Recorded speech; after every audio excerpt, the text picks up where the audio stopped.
कौशल्या देवी जो कि वृद्धाश्रम में रहा करती हैं, एक दिन उनका बेटा उनसे मिलने के लिए आता है और वह उनसे पूछता है कि माँ, आपकी कोई इच्छा हो, कोई ख्वाहिश हो तो आप मुझे बता सकती हो। आपको यहाँ पर किसी चीज़ की कमी हो तो मैं आपकी उस इच्छा को पूरी कर दूंगा।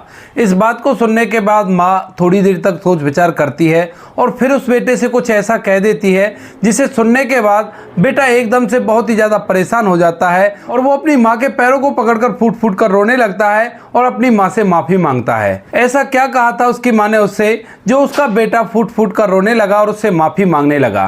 पूरी कहानी की सच्चाई को जानने के लिए वीडियो को अंत तक जरूर देखें। दिल्ली के अंदर एक परिवार रहा करता है जिस परिवार के अंदर पति पत्नी है और एक उनका लड़का है 5 साल का।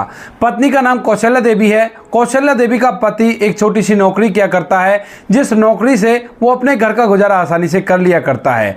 बेटे का नाम अमन है। अमन अब जैसे ही 10वीं क्लास में आता है तो उसी दौरान उसके पिता की एक रोड एक्सीडेंट में मौत हो जाती है और माँ कौशल्या देवी घर के अंदर अकेली रह जाती है। उसके बाद कौशल्या देवी जैसे तैसे अपने बेटे को पालने पोसने का फैसला करती है और अपने बेटे के लिए दिन रात मेहनत करने लगती है और पैसे कमाकर अपने बेटे को पाल पोस कर बड़ा कर रही थी। कौशल्या देवी जब भी कभी अकेली बैठी सोचा करती तो उसे बड़ा ही दुख हुआ करता, क्योंकि बचपन से लेकर अब तक उसने बिल्कुल भी सुख नहीं देखा था। केवल 5-6 साल के लिए उसके जीवन में सुख आया था, लेकिन फिर से ऊपर वाले ने उसे दुख दे दिए थे और उन दुखों को भोग रही थी। क्योंकि कौशल्या देवी जब अपने पिता के यहाँ पर रहा करती थी तो उसका पिता भी शराब पिया करता और जैसे तैसे करके उसकी माँ ने उसकी शादी इस घर में कराई थी। अब यहाँ पर आने के बाद कौशल्या देवी सोचती है कि अपने पति के साथ रहूंगी तो अच्छे से समय व्यतीत हो जाएगा और उस घर में इज्जत की रोटियां खाने को मिलेंगी।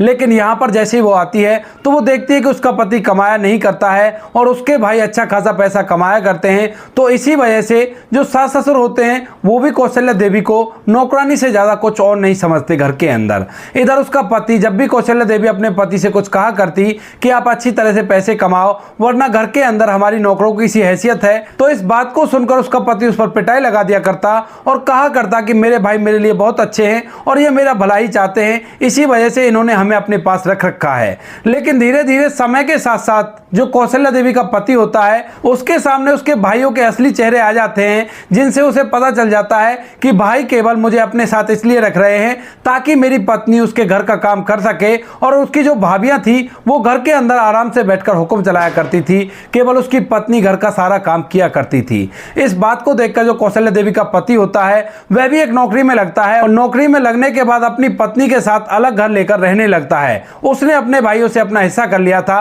और उसके बाद अपनी पत्नी को अपने साथ लेकर रहने लगा था। अब इस बात को देखकर कौशल्या देवी को थोड़ी सी शांति मिलती है और वह सोचती है कि चलो अच्छा हुआ, शायद अब मेरी जिंदगी अच्छी तरह से व्यतीत हो जाएगी। धीरे धीरे समय बीतता है और अभी इस बात को लगभग 5 साल ही बीते थे और 5 साल बाद अचानक से जो कौशल्या देवी का पति होता है उसकी एक रोड एक्सीडेंट में मौत हो जाती है और मौत होने के कारण फिर से कौशल्या देवी के ऊपर दुखों का पहाड़ टूट गया था। अब अपने बेटे को पाल पोस कर बड़ा करना चाहती है और सोच रही है कि बेटा जब बड़ा हो जाएगा और ये अच्छे से कमाने लगेगा तो उसके बाद मेरा जीवन सुख में बीत जाएगा। धीरे धीरे समय बीतता और समय के साथ साथ जो कौशल्या देवी का बेटा होता है अमन, वह अपनी पढ़ाई लिखाई को कंप्लीट कर लेता है। पढ़ाई लिखाई को कंप्लीट करने के बाद अमन एक कंपनी में नौकरी करने लगता है और अच्छे खासे रुपए पैसे कमाने लगता है। अब बेटे ने पढ़ाई लिखाई कर ली थी, अच्छे से पैसे कमाया करता था और साथ में शादी के योग भी हो गया था। तो उसके बाद जो कौशल्या देवी होती है वो सोचती है कि क्यों ना मैं अपने बेटे की शादी करा दूं और इसकी शादी हो जाएगी तो घर के अंदर बहू आएगी और मुझे भी घर के काम धंधे से छुट्टी मिल जाएगी। ऐसा सोचकर कौशल्या देवी अपने बेटे से बात करती है तो उसका बेटा भी उसकी हाँ में हाँ रखता है और कहता है कि माँ, अगर आपको ऐसा लगता है तो आप ऐसा कर लीजिए, भले ही मेरी शादी करा दीजिए। इसके बाद कौशल्या देवी इधर उधर उसके लिए लड़की ढूंढने लगती है और ढूंढते ढूंढते उसे दिल्ली के अंदर से एक लड़की मिल जाती है जो कि उसके बेटे के लिए परफेक्ट थी। तो उससे वह अपने बेटे की शादी की बात कर लेती है। शादी की बातें तय हो जाती है और बातें तय होने के बाद एक निश्चित मुहूर्त निकालकर उस मुहूर्त पे कौशल्या देवी के बेटे की शादी धूमधाम से करा दी जाती है। कौशल्या देवी के बेटे की शादी हो गई थी और शादी होने के बाद नई दुल्हन घर के अंदर आती है। अमन की जो पत्नी थी वह कौशल्या देवी की अच्छी तरह से देखभाल किया करती और साथ में उनका अच्छे से आदर किया करती। लेकिन धीरे धीरे जैसे जैसे समय बीतता है तो समय के साथ साथ कौशल्या देवी का आदर कम होने लगता लगता है। स्टार्टिंग में जब उसके बेटे की शादी हुई थी तो वह सोचने लगती है कि चलो अच्छा हुआ, जो मैं सोच रही थी वही हो गया, मेरे बेटे की शादी हो गई है। और शादी होने के बाद उसकी पत्नी मेरा अच्छे से ख्याल रखा करती है। लेकिन धीरे धीरे करके जो अमन की पत्नी थी वह कौशल्या देवी को तवज्जो देना बंद कर देती है। धीरे धीरे समय बीता, समय के साथ साथ कौशल्या देवी के बेटे अमन को एक लड़का हो गया था और उस लड़के के आने के बाद कौशल्या देवी की खुशियों का मानो कोई ठिकाना ही नहीं।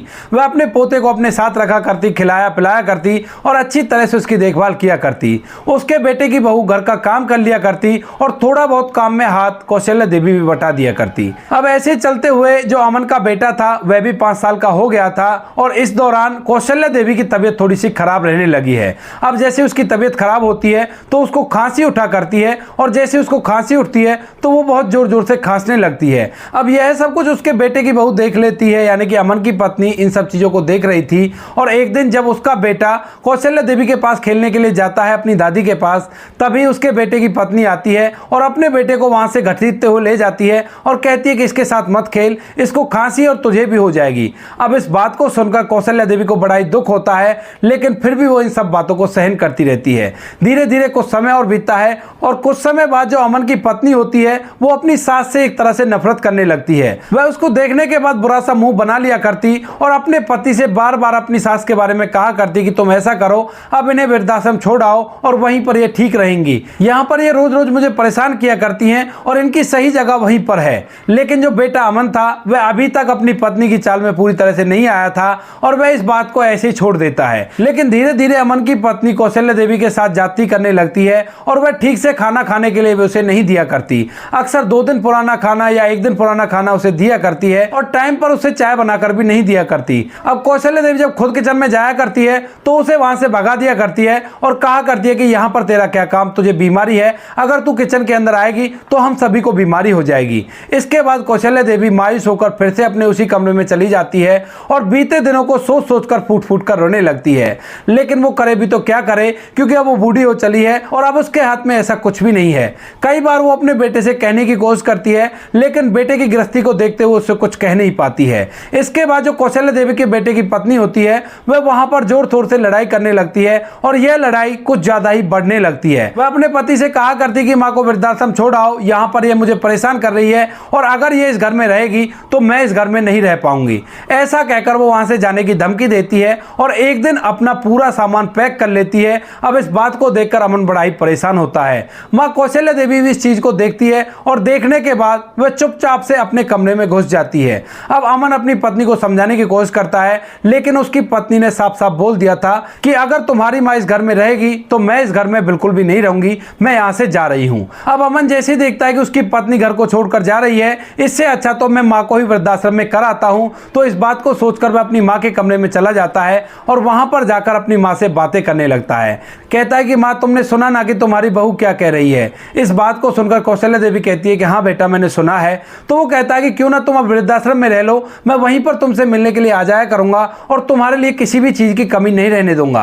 अब इस बात को सुनकर माँ इस बात का फैसला पहले ही कर चुकी थी, क्योंकि वह नहीं चाहती थी कि उसकी वजह से उसके बेटे का घर उजड़े।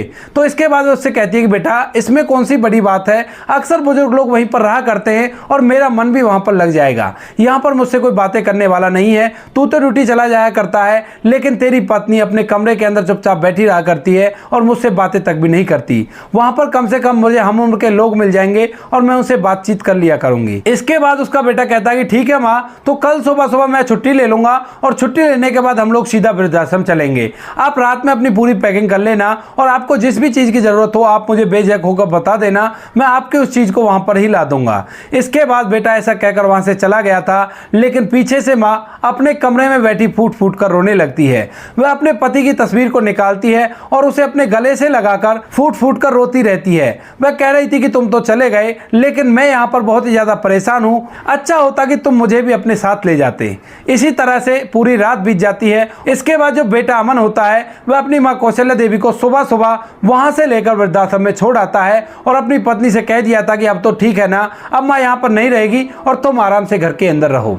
इस बात को देखकर अमन की पत्नी बड़ी खुश हो जाती है कि चलो अच्छा हुआ बुढ़िया यहाँ से चली गई, अब कोई भी कैसी भी दिक्कत नहीं होने वाली। उसके बाद जो कौशल्या देवी हैं उस वृद्धाश्रम में रहने लगती हैं और उनका बेटा अमन कभी कभी उनसे मिलने के लिए वहां पर ही चला जाया करता है। अब माँ को वृद्धाश्रम में रहते हुए लगभग 2 साल हो गए थे और 2 साल बाद अचानक से कौशल्या देवी की तबीयत खराब हो जाती है। इसके बाद अमन अपनी ड्यूटी से छुट्टी लेकर सीधा कौशल्या देवी के पास आ जाता है और वहां पर उसका हालचाल देखने लगता है। वह आकर अपनी माँ से हालचाल पूछता है कि माँ तुम कैसी हो और कैसी तबीयत है अब तुम्हारी। अब इसके बाद जैसे ही बूढ़ी माँ अपने बेटे को अपने पास देखती है तो एकदम से उसकी आंखों से आंसू छलकने लगते हैं। वह अपने मन के अंदर बहुत कुछ सोच रही थी और उन बातों को सोचकर उसकी आंखों से आंसू छलकने लगे थे।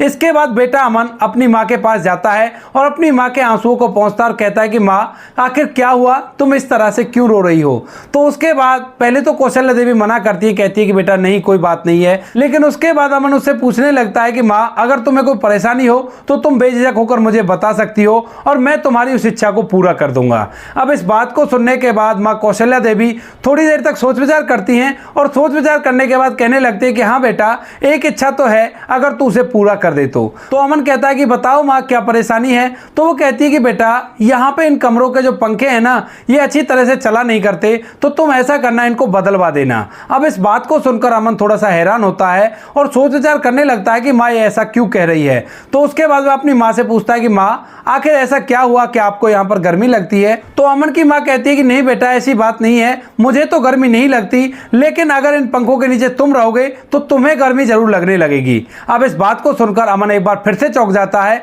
और वह उस माँ से पूछने लगता है कि माँ आखिर आप ऐसा क्यों कह रही हो। तो वो कहती है कि बेटा मैंने भी तुम्हें इतने ही लाड चाव से पाला था जितना तुम अपने बच्चे को पाल रहे हो, लेकिन तुमने फिर भी मुझे वृद्धाश्रम में छोड़ दिया और जरा भी मेरा ख्याल नहीं किया। तो कल को तुम लोगों को भी यहीं पर आना है, तो मैं चाहती हूँ कि उससे आने से पहले तुम इन पंखों को चेंज करा दो, क्योंकि तुम्हें एसी में रहने की आदत है और मैं नहीं चाहती कि मेरे बेटे को बुढ़ापे में कैसा भी कष्ट झेलना पड़े। अब इस बात को जैसे अमन सुनता है तो ये बात उसके दिमाग में बैठ जाती है और वह एकदम से फूट फूट कर रोने लगता है। अपनी माँ के पैरों को पकड़ लेता है और कहता है कि माँ मुझसे बहुत बड़ी गलती हो गई, जो मैं अपनी पत्नी के लिए मैं तुम्हें यहाँ पर छोड़ गया। आज के बाद तुम इस वृद्धाश्रम में नहीं रहोगी, तुम आज से ही मेरे साथ चलोगी और मैं तुम्हें अपने साथ घर ले जा रहा हूँ। अब इस बात को सुनने के बाद बूढ़ी माँ कहने लगती है कि बेटा मैंने इसलिए तुमसे ये नहीं कहा है कि तुम मुझे घर ले जाओ, मैं तो केवल ये कह रही थी कि तुमने जैसा मेरे साथ किया है वैसा ही तुम्हारे साथ भी होगा, तो इसी वजह से मैंने तुमसे कहा था। लेकिन मेरा ये मतलब कतई भी नहीं है कि मैं तुम्हारे साथ घर चलूं,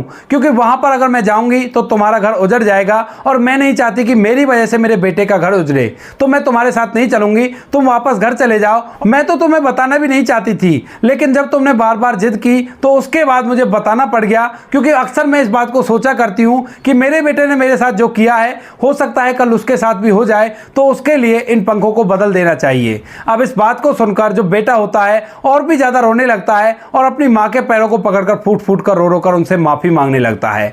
उसके बाद बेटा अमन अपनी माँ को अपने साथ गाड़ी में बिठाता है और वहां से लेकर सीधा अपने घर पहुंच जाता है। अब जैसे ही अमन की पत्नी अपनी सास को उसके साथ देखती है तो एकदम से आग बबूला हो जाती है, लेकिन अमन अपनी पत्नी से साफ साफ बोल देता है और कहता है कि आज से माँ हमारे पास ही रहेंगी, अगर तुम्हें यहाँ पर हमारे साथ रहना है तो रहो, वरना तुम यहाँ से जा सकती हो। अब तक बहुत हो गया, लेकिन अब के बाद मैं अपनी माँ का ख्याल खुद से रखूंगा। ऐसा कहकर उसने अपनी पत्नी को धमका दिया था, लेकिन इसके बाद उसकी पत्नी उससे नाराज हो जाती है और घर के अंदर गुमसुम सी रहने लगती है। अमन सुबह शाम अपनी माँ के पास बैठा करता और उनसे बातें किया करता और उन्हें किसी भी चीज की तकलीफ होने पर वो कहा करता कि माँ सबसे पहले मुझे बता देना। अब एक दिन अमन अपनी पत्नी को गुस्से में कुछ ऐसा बोल देता है जिसे सुनने के बाद उसकी पत्नी भी इन सभी चीजों को समझ जाती है और कहती है कि तुम सही कह रहे हो। अमन ने वो पूरी बात जो वहां पर हुई थी एक दिन गुस्से गुस्से में अपनी पत्नी को बता दी थी और इस बात को सुनने के बाद उसकी पत्नी भी अपनी सास की सेवा करने लगती है, क्योंकि उसे भी इस चीज का एहसास हो गया था